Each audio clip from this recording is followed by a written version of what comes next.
What if you made one change to the log-structured segment format from the previous section? What if, instead of writing key value pairs in the order they arrive, you kept them sorted by key? That one change, sorting, unlocks three major advantages that hash-indexed logs can't match. The first advantage is efficient merging, even when segment files are larger than available memory. With sorted segments, you don't need to load them into RAM to merge them. You read multiple segment files side by side, like a merge sort, always picking the lowest key from whichever file is next. When the same key appears in multiple segments, you keep the value from the most recent segment and discard the rest. The result is a new sorted segment, written sequentially to disk. The second advantage is that you no longer need to keep an index of every key in memory. With unsorted logs, you needed a hash map entry for every single key just to find anything.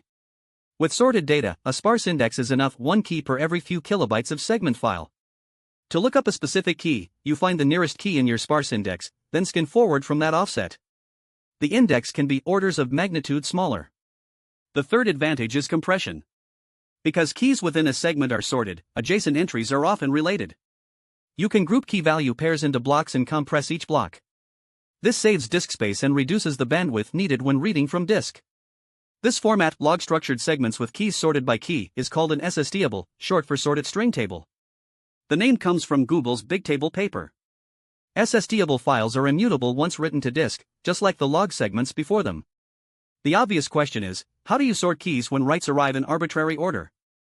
You can't sort a file in place while also writing to it. The answer to how do you sort incoming writes is elegant: don't sort them on disk.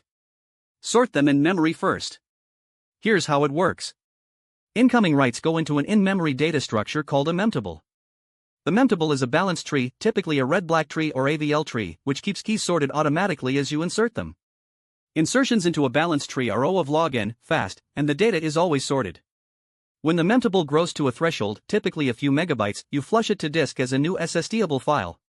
Because the memtable's tree is already sorted, the resulting Sstable file is sorted too. Flushing is a sequential write to disk, fast and efficient. When a read request comes in, you check the memtable first. If the key isn't there, you check the most recent on-disk Sstable segment. If it's not there, you check the next older segment, and so on. Background threads periodically merge and compact the on-disk segments. This is the complete LSM tree algorithm, log-structured merge tree. And it's not just a theoretical construct.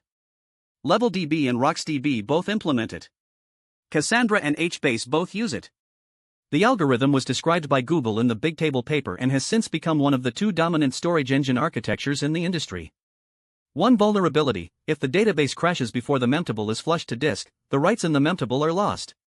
The standard solution is a separate append-only log on disk, not sorted, not indexed, that records every write as it arrives, purely for crash recovery. If the database restarts, it replays that log to reconstruct the memtable. Once the memtable is successfully flushed to an Sstable, the corresponding portion of the crash recovery log can be deleted.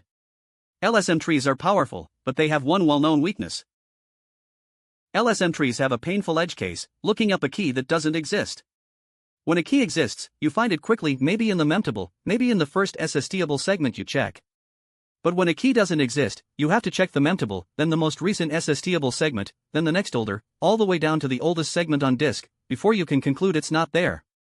That's potentially dozens of disk reads just to confirm the absence of a key. Bloom filters solve this problem precisely.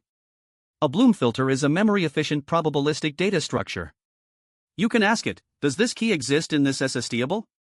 If the Bloom filter says no, the key definitely does not exist, you can skip reading the Sstable entirely. If it says yes, the key probably exists and you proceed with the disk read. Bloom filters can have false positives: they occasionally say yes when the answer is no, but never false negatives. That asymmetry is exactly what makes them useful here. Beyond Bloom filters, there are two different strategies for how compaction actually works, and different systems make different choices. Size-tiered compaction, used by HBase and Cassandra, merges newer, smaller Sstables into older, larger ones. The idea is that recently written data is hot and lives in small files. As data ages, it migrates into larger merged files. This keeps write amplification low but can result in large files that are expensive to merge later. Leveled compaction, used by LevelDB, RocksDB, and optionally by Cassandra, divides the key space into smaller Sstables organized by levels, with older data moving into progressively deeper levels. This uses less disk space because compaction is more aggressive, but it increases the amount of compaction work happening in the background. The core insight of LSM-Trees, regardless of compaction strategy, is this: all writes are sequential. The memtable absorbs random incoming writes and converts them into sequential flushes. That's why LSM-Tree engines can sustain extremely high write throughput, and it's what sets them apart from the storage engine architecture we look at next.